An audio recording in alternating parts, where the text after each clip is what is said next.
Wait, what? No indication that Trump might fire Mueller.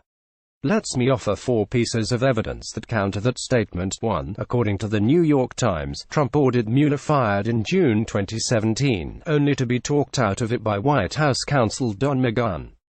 Read the Times story. After receiving the president's order to fire Mr. Mueller, the White House counsel, Donald F.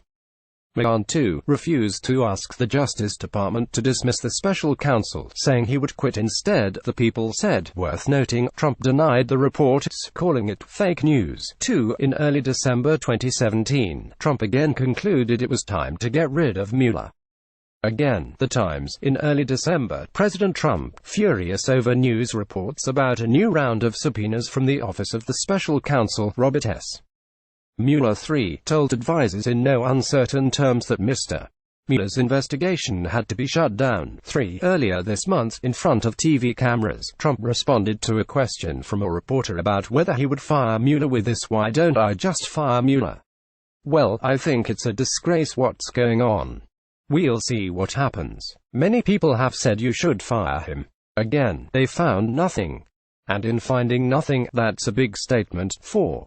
The next day, White House Press Secretary Sarah Sanders said that the White House had sought guidance as to whether Trump had the power to fire Mueller and concluded that he certainly believes he has the power to do so. Any one of those things might trigger some suspicion that Trump is considering getting rid of Mueller. But all 4 of them. That rising drumbeat is the impetus for this bipartisan effort to protect Mueller, being led by Sen's Chris Coons, a Delaware Democrat, and Tom Tillis, a North Carolina Republican. The legislation would only allow the special counsel to be removed for cause, and only by a senior official in the Justice Department.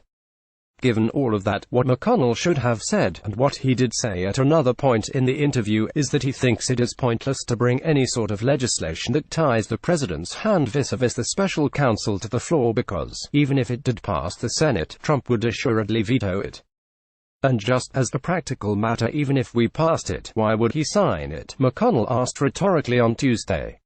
Which is his prerogative. As McConnell noted in the Fox interview, it is within his power as Senate Majority Leader to control what bills come to the floor and what bills don't.